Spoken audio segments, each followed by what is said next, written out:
It's time to let you guys in on what I've been hiding for the past week.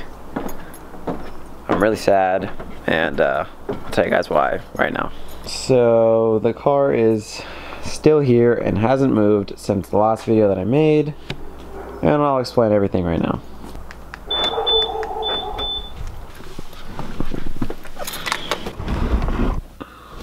Alright, so fair warning, this video isn't going to be like an all-day take you guys with me working on the car video. This is just me sitting down and explaining the situation that I'm in right now. And this video isn't supposed to be like clickbaity or anything like that. Like, I seriously do have like a serious issue with the car. I know there's going to be a lot of comments down below of people possibly just saying some negative things, but hopefully it'll be mostly supportive things because I am pretty sad right now. So obviously my last video was me getting my car started, and I don't know if any of you guys remember, but I said that when it was started I had a check engine light that was flashing. Obviously I've never rebuilt a car, and turning it on for the first time, I assumed that flashing was my two codes for my blow-by sensor and my secondary air. I thought that's why it kind of flashed on and off. Then it stayed steady, so then I didn't think it was that big of a deal. But in that video, all I did was have the car turned on, and to break in my camshafts, I had to do a procedure of having it held at 2,000 RPM for about 10 minutes or so, and then I had to vary the RPM from about 1,500 to 4,000. And right at the end of the clip, I stopped recording and went all the way down to about 1,000 RPM. And the procedure said to turn off the car right away. Once basically after 20 minutes, it's all the way up to temp. And when I went down all the way, the car was shaking a lot, and I knew obviously something wasn't right. And but I didn't stay on long enough for me to really figure it out because I was trying to follow the procedure, and I just shut my car off. Now, after that, it says to let it cool down, drain the oil, put new oil in.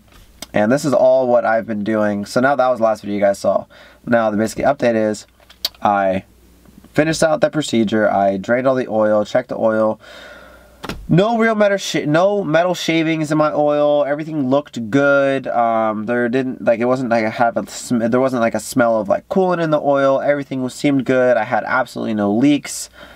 And so after that, the following day, I got the car started, and I got an all-cylinder misfire code. And I got a cam correlation code. So then I was like, oh. I didn't really have time to record. Neither did I really want to record at that moment. I know, like, I have a YouTube channel, and I know you guys want to like see every kind of like step of the way, but it just wasn't like, didn't seem like the right time. I just wasn't in the best mood, and I really didn't want to record and share with you guys like the bad news, like how the car is just not running. Like, I was planning on doing like a reveal video and having this like epic video come out. There's gonna be just like great shots. There's gonna be like roll bys, and I was gonna air out everywhere. And obviously, I basically wanted to cry. I tried to keep my head up, and I was trying to figure it out, but I couldn't really figure it out. So what I got from that information was obviously all-cylinder misfire and that cam correlation code. So what I ended up doing, or what I thought initially, was I thought I just had like a bad base map tune. So what I did is I actually switched up my tuner. Now I'm going to Snail Performance. So that's another update for you guys. I heard they are really good. I got in contact with a really good guy because the last place that I was going to, their tuner that I was talking to wasn't going to be back into the shop for like a few weeks. And obviously I want to get this car done, and I want to get back on the road for you guys, start making videos. And so I jumped the gun. I switched up shops, and I'm going to Snail Performance. I'm sure a lot of people know who they are. I'm talking to this guy named Travis. I believe he's the owner, and he's been fantastic. So now we'll switch up to basically where I am now. So I got a different base map, and I thought that was why I was getting that all-cylinder misfire. I thought maybe the last tune wasn't even accommodating for my new camshafts, or something like that. Just felt like the tune was off. And it wasn't. So once I got that new base map tune, I loaded it on the car, cleared all codes from the previous that I had, reset everything, got a fresh map on there, turned on the car, and the car sounded better than before. It wasn't like hesitating as much, but I then got another. Basically, I got like 3-cylinder misfire instead of 4. So it's still basically like a random misfire code. It wasn't really making sense at that point. So then I went full technician Alex, and let me explain what I've done. So after I explain what I've done and what I've checked so far, please feel free to give any input, anything that I can check that causes these codes all cylinder misfire. First off, I'll tell you the modifications that I've done as far as what I think it is. I think it's either my parent 3-inch inlet. I think it's a huge vacuum leak. I feel like I would hear it, but I don't know, so I'm going to be doing a vacuum test. But what I have checked so far, let me just go over that. I thought originally, because I got that cam correlation code, it was either my camshaft sensors, my crankshaft sensor, like the position sensor, or I thought I just was off a tooth originally. So, first things first, I drain all the coolant, I take the radiator out, I check my timing to see if I'm off a tooth. I really thought I was, but I wasn't. Everything lined up perfect. So, the timing, don't even comment that. No, it is not the timing. So then I put it all back together. Then I went to my sensors. I checked my crankshaft position sensor. Everything looked clean. There was no debris blocking it. All the clearances were good and to spec. So then I moved on to my camshaft sensors, and I got a code for that camshaft sensor on the passenger side. And so I thought, right, you know what, maybe I'll take them out, get them cleaned up, and I'll throw them back in and see what happens. So I ended up taking them out, and the sensors looked like they had a thick paste almost on them, and that was from the when you install camshafts, they give you like cam paste. Basically, you're supposed to put on the buckets, and it will get on the lobes to help it wear in, whatever. So it was like a little bit of that paste flew on there. There was a high Z to DP content in that paste, so I thought maybe it was messing with the sensors, but no. So I cleaned those sensors up. I actually switched that bad one to the good side, and then I started up the car, and that cam correlation code went away, but I was still misfiring. So then I moved on to checking my spark plugs. Spark plugs looked good, but they had a strong smell of gas. So meaning I either wasn't burning the mixture, I didn't have spark at the right time, or I wasn't getting the right amount of air for how much fuel was going in there. Like, obviously something was off. It was leaning more towards rich. So I was like, okay, maybe it's, so now it's basically like timing or vacuum. It's basically where I'm at. Oh, by the way, I checked on my grounds. If any of you guys are going to say that, like maybe it's just a bad ground, I checked all 3 ground connections on the intake manifold, and all of them were good, clean grounds. I strapped to battery positive, I think, and then I basically just like touched all the grounds. All of them were at 12. All of them were good. All of them were solid. So it's not a bad ground. It's not my timing that's off. It's not my sensors. Not my spark plugs. So the spark plugs were so good. They were clean. All the gaps were to spec. I don't know why they would be my ignition coils. If they came out of my car running perfectly, then I had them in a sealed container. No debris, no nothing, perfect sealing. I don't know how they would just magically not work, so I want to check off the ignition coils as well. So I'm really just leaning towards like a vacuum leak of some sort that I just can't find, because obviously if I have a random all-cylinder misfire, it has to be before all that. It's not just like one coil over here, you know, it's not just like one cylinder misfiring. That'd be easy to figure out. All-cylinder misfire, it has to be something that's getting distributed to all cylinders. So I'm thinking it's post MAF, obviously, because it's getting not calculated air. So it has to be after the MAF sensor. So I'm thinking in my inlet, somehow there is a leak of maybe my AOS, like that weird Y that it did over there.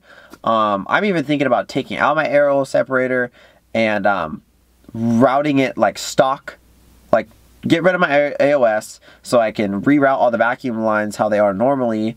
Put like my boost control solenoid, route that normally instead of having a Y.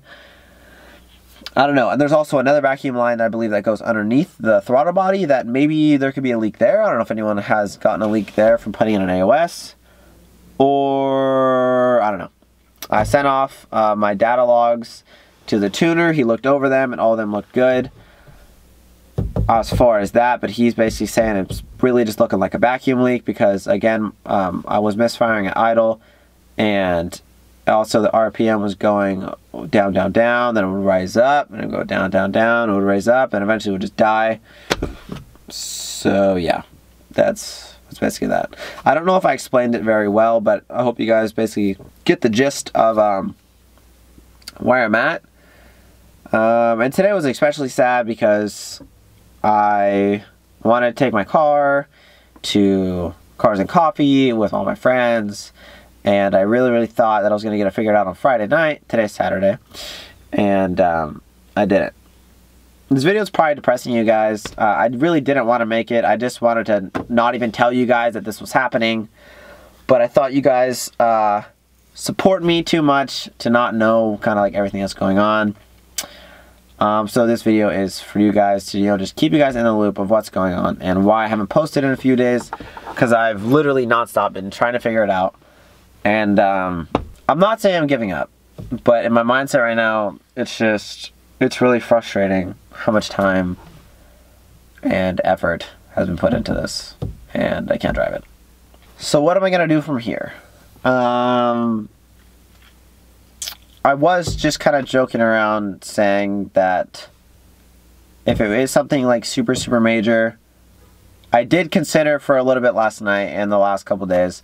I was like, okay, if it is something major, I actually kind of legitimately considered parting out the car. Okay, I said it.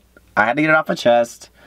I'm not giving up on it yet. Don't think that I am, but I did consider, I was like, okay, why don't I just freaking sell it, get rid of it. This is how sad I was last night. And then I was like, okay, I'll just freaking buy GTR and make payments and hate my life. But I can't be that basic yet, I think. I really want one. If you guys didn't know, I want a GTR just like everyone else in the world. Yes, I am that basic. I just want to get one because I just like mentally told myself I need to get one. So I'll probably just do it and not even tell you guys. I don't know. Yeah, that's basically where I'm at. I'm basically just like talking to you guys now. Like we're boys. This is what I talk to my friends about. Yeah. I'm not selling my car and getting a GTR yet. If I ever got a GTR, I'd obviously have to keep this car. But I don't know. What do you guys think? Do I just sell everything, buy a GTR, and hate my life? Because I'll be broke? Or keep pushing through? I don't know. I really don't know. I know this car is like really like, it's sentimental at this point. And I don't want to get rid of it. So I'm going to have to figure it out. If you can't tell, I'm very sad. Not really too sure where to go from here. I guess if I can't figure it out here after the last kind of few things that I'm going to try, like putting a couple things like back to OEM locations and stuff, like getting rid of my AOS, at least like deleting at the moment to see if my vacuum is coming from there, or maybe even just like get new spark plugs. Somehow they're like too fouled. I'm going to try a couple things, and if I can't figure it out, then I'm probably just going to have to send my car out, get it towed to Snail Performance, and maybe they can help me out. I really hope it's not something like super major. Yeah, that's basically where I'm at. And this video is probably very long. A lot of people probably aren't even watching at this point. Yeah, I'm basically just sad and ranting on. Anyway, I know this video is kind of sad, but I thought you guys deserved an update. I'm going to go ahead and get this updated and get you guys a video for Sunday, which you guys should be watching this on Sunday. Yeah. Anyway, I'm going to do a couple tweaks to the car right now, see if I can get it running for you guys. I really am trying my best. It's draining me mentally, physically, emotionally. Don't worry, guys. I will get it figured out eventually. But that's basically the update on the car right now. As always, I hope you guys enjoyed this video. I really am trying my best to get this thing on the road for you guys. That's basically all I got. I hope you guys enjoyed. As always, I'm going to catch you guys on the next one. Hopefully with some better news. Peace out.